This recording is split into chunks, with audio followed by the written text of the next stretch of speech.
हे पहा गुरुजी, आज तुमचा उलट तपास होणार आहे, म्हणजे क्रॉस आहे तुमची. त्यामुळं तुम्हाला भरपूर शिकावं लागेल आणि नंतरच तुमचा जबाब द्यावा लागणार आहे कोर्टासमोर. जर तुम्हाला व्यवस्थित शिकवलं तर तुम्हाला व्यवस्थित उत्तर देता येतील. त्याच्यामुळे अगोदर तुम्हाला व्यवस्थित शिकू, नंतरच कोर्टासमोर आपण तुमचा जबाब देऊ. आता काय करू, आपण आज एक तारीख वाढवून घेऊ. त्याच्यामुळे तुम्ही पैसे द्या. वकील साहेब, हा हा माणूस फार म्हणजे हालाकीची परिस्थितीमध्ये गरिबीमध्ये आहे. थोडंसं समजा लवकर जर घेता आला असं तुमच्या पद्धतीने तेवढी लवकर त्यांची केस सॉल्व करा. चालेल. हा बस दुसरं काय. अहो, परिस्थिती गरिबीची मान्य आहे ना मला. इथं आल्यानंतर कितीही गरीब माणूस असला तरी त्याला थोडाफार खर्च करावाच लागत असतो. यांना तर पेन्शन आहे.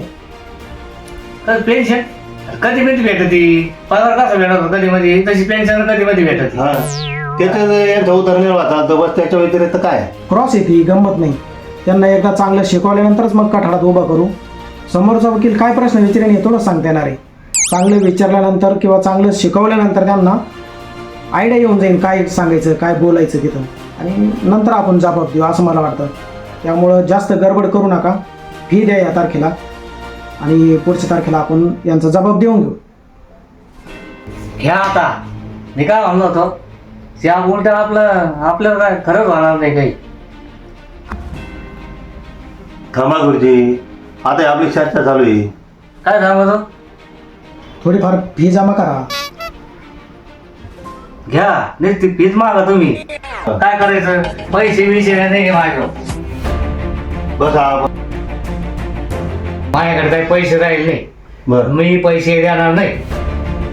हे पहा गुरुजी, तुमची इच्छा आहे ना तुमचा जबाब आज द्यायचा, तुमची तयारी आहे का? हा मी तयारच आहे. कधी गेल्या तारखेला आपण तुमच्या स्तर तपासणीचं प्रतिज्ञापत्र कोर्टासमोर दिलेलंच आहे. आज आता समोरचा वकील तुम्हाला प्रश्न विचारेल. त्या प्रश्नांना तुम्ही एकदम त्याचा प्रश्न समजून उमजून घेऊन मगच अगदी शांततेत उत्तर द्यायचं. न चुकता चुकीचं उत्तर द्यायचं नाही, गडबडीत उत्तर द्यायचं नाही. तुम्हाला समजलं तरच उत्तर द्यायचं. जर तुम्हाला समजलं नाही तर त्याला परत प्रश्न विचारायचा, समजून घ्यायचं आणि नंतरच त्याचं उत्तर द्यायचं. घाई गडबड करायची नाही. समजलं? वकील साहेब बरोबर आहे. अहो, मी जुना मास्तर. मी चुकीचं उत्तर कधीच देऊ शकत. तुमच्यासारखी मुलं मी शिकून वकील केले, मी कसं काय चुकीचं उत्तर दे. हे मात्र बरोबर आहे वकील साहेब. काही केलं तरी गुरुजी आहेत ते, त्यांनी आपल्याला घडवलेलं आहे. वा, हा मला पण अभिमान आहे गुरुजी तुमचा. मग असंच पाहिजे. बरोबर आहे नाही सुनील? हा बरोबर गुरुजी. हे बरोबर आहे तुमचं की तुम्ही बरेच मुलं शिकून वकील केले, तर तुम्ही माझ्याकडेच का बरं आले? अहो, बऱ्याच जणांनी मला सांगितलं, सुनीलने सांगितलं, म्हणून मी मोठ्या विश्वासाने आलो. विश्वासाने आले ना गुरुजी. आता मी सांगन तसं करा, मग निकाल आपल्या बाजूने होईल. हे अगदी बरोबर आहे. अहो गुरुजी, तुमचा निकाल विरोधी गेला म्हणजे तुमच्यापेक्षा जास्त मोठा अपमान आमचा होता. अहो ओके साहेब, माझं खरंच आहे. खरं ते खरंच होणार शेवट. अहो गुरुजी, मी तुमच्या हाताखाली शिकलेलो आहे. मला आवाज घालायची गरज नाही. मला आरे कार्य केले तरी मला त्यात काही राग येणार नाही. तुझ्यासाठी नाही रे बाबा, मला शिक्षक म्हणून शोभत नाही ते. गुरुजींचा हा स्वभाव आम्हाला फार आवडतो. हा गुरुजी एकदम रॉयल माणूस. गुरुजी, तुम्ही म्हणले ना तुमचं खरं आहे आणि खरं ते खरंच होणार शेवट. म्हणून सांगतो, ही चूक बरेच जण करतात. आपलं खरं आहे, आपलं खरं आहे, आणि मोठ्या चुका करून ठेवतात आणि त्यांचीच बाजू खोटी ठरली जाते. हा असं कसं काय ते? असंच आहे. खऱ्याच्याच नावाने खरी बॉम्ब होत असते. हा म्हणतात ना असं वकील साहेब, खरं आहे ते. खऱ्याची दुनियाच राहिलेली नाही. वकील फुटला, दुसरा मोठा वकील द्यायला पाहिजे होता. या वकिलाला समजलंच नाही किंवा याने आम्हाला शिकवायला पाहिजे होतं. अशा नंतर भरपूर चर्चा होतात. त्यासाठी आम्ही सांगतो त्या पद्धतीनं चाललं पाहिजे. बरोबर आहे. मग काय चुकीचं आहे ते? हा ते सांगतात बरोबर. आणि मग बदनामी होती ती फक्त वकिलाची. माझं खरं आहे हो. विचारून काय विचारणार आहे ते विरोधी वकील आपल्याला? वकील असतो तो तुम्हाला एका क्षणात धूळ चाकील. धूळ खाल्लेलं पण तुम्हाला घरी गेल्यावर ध्यानात येईल. हा? पण मग वेळ गेलेली असते. विरोधी वकिलाने काय गुगली टाकली होती हे कधी कधी पक्षकाराला समजत पण नाही. आता तुम्ही मला शिकवणार एका शिक्षकाला? हे गुरुजींचं काम नाही अवघड आहे. हे अजूनही तुम्हाला शिकवतील. हा, पण माझा जबाब नाही ना कोर्टासमोर, गुरुजींचा आहे. अहो केस माझी आहे का तुमची? मला ज्यादा माहिती आहे का तुम्हाला जास्त माहिती?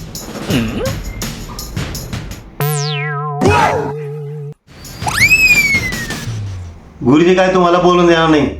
तुम्हीच काय ते करायचं.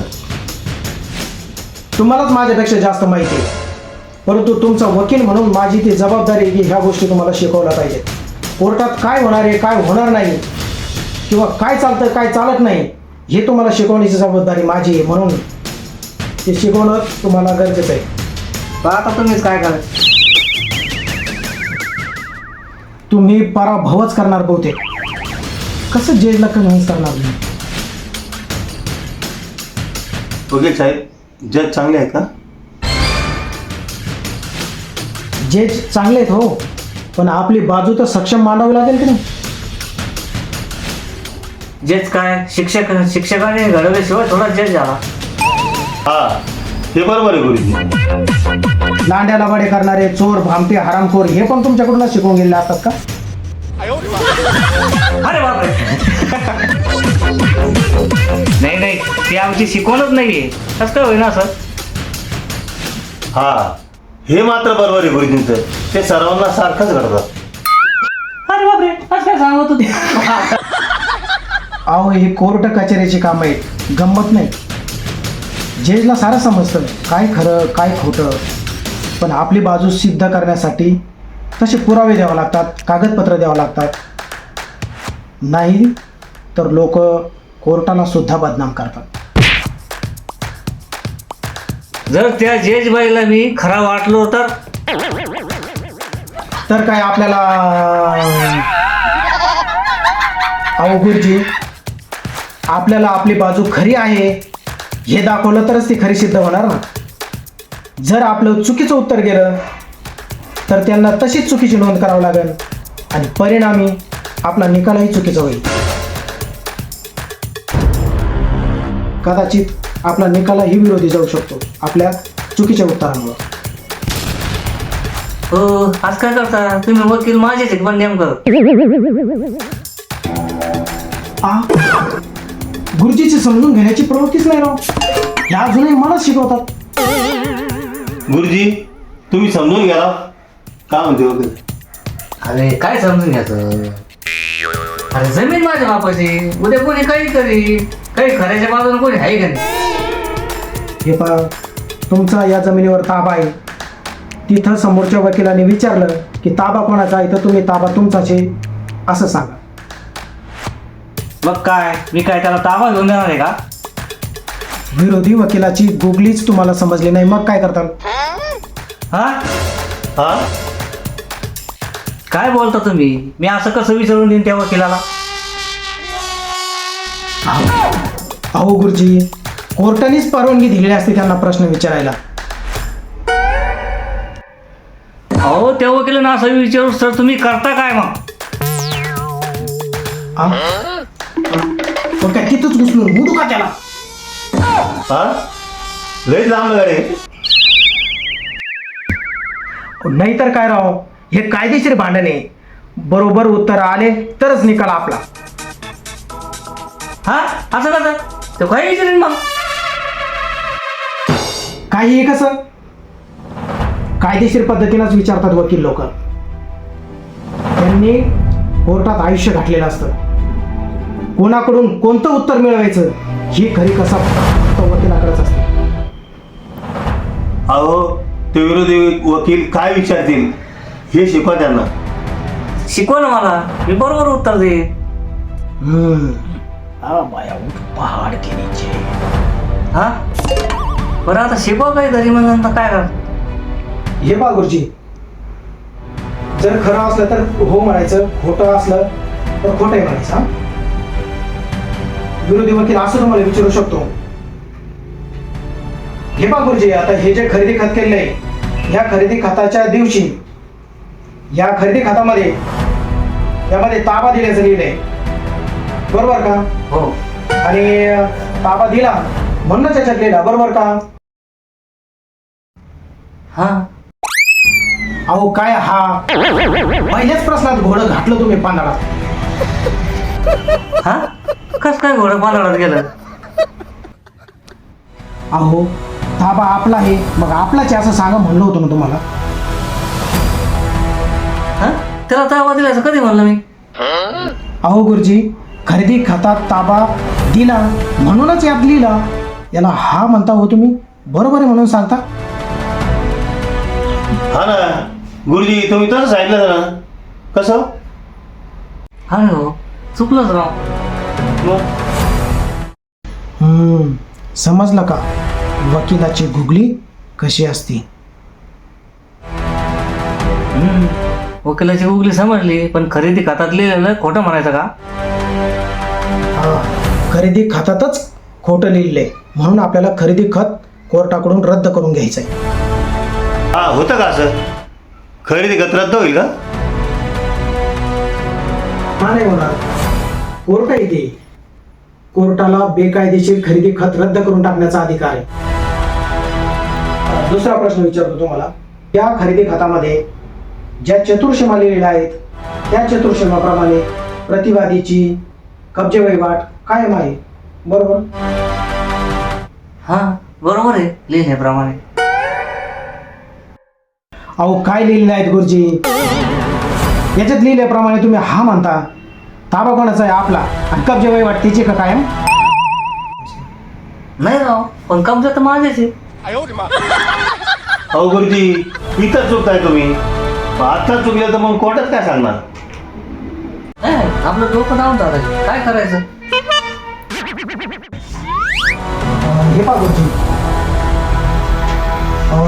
खरेदी खताच्या वेळी त्या प्रतिवादीनं पेपरमध्ये जाहीर प्रकटन दिलेलं होतं हो आणि ते तुम्ही वाचलेलं होतं.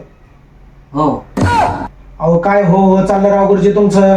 मी करू काय? अहो तुम्ही हरकत घेतलेली होती का मग त्याच्यावर? अहो खोटं आहे म्हणा ना. काय काय काय झालं काहीच कळणार. हरकत घ्यायची असते का? कशी काय घ्यायची ती? कशी घ्यायची? कशाला घ्यायची? अहो तेच सांगतोय गुरुजी, तुम्ही ऐकूनच घेत नाही, याचीच तळतळ वाटते हो. तुम्ही चुकीचं बोलणार आणि निकाल विरोधी जाणार. हा होतं ना असं. हा आहे शेतातली महिला असल्यामुळे. अहो पण आम्ही सांगतो ना त्यासाठीच. पण मग तुम्ही ऐकून घेत नाही आणि मग नंतर म्हणता वकील कुठला, वकिलांनी सांगितलंच नव्हतं, आम्हाला समजलंच नाही, समोरच्याने काय प्रश्न विचारला कळलाच नाही. बरोबर आहे. आणि दोष दिला जातो वकिलाला, अपमान होतो आमचा त्यामुळं.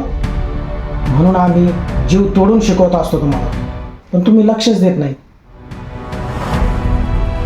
आता मी बरोबर उत्तर देणार, तुम्ही विचारा बरं. ट्रायल म्हणून ते तुमची जी शेती ना वादाची, या शेतीमध्ये काय काय पिकं आहेत? टमाटे, कांदे, वांगे, मका आणि ऊस. तुम्ही या ऊसाची नोंद कारखान्याकडे केलेली आहे का? आहे ना त्याच्या नावाने. त्याच्या नावाने? ते जनावर तुम्ही केली एक नोंद? अहो गुरुजी, तुम्हाला तुमची बाजू विचारली, तुमच्याविषयी विचारलं, तुम्ही त्याची बाजू सांगता राव. तुम्ही नेमकं कोणाची बाजू नाही? हा गुगली तर माझ्याच आणले, घेतलं उतरून काय. हा मग आपलं कामच तसं आहे. हे पहा गुरुजी, ऊस तुमचा आहे, जमीन तुमची आहे, त्याच्या नावाने ऊसाची नोंद घेऊ नका असा अर्ज कारखान्याकडे केला होता का? अर्ज करायला पाहिजे होता. असं करावं लागतं? म्हणूनच मी सांगतो तसं करत जा गुरुजी. वकील साहेब, तुम्हाला मी आणखी फी देतो, पण आजची तारीख मात्र वाढवून घ्या.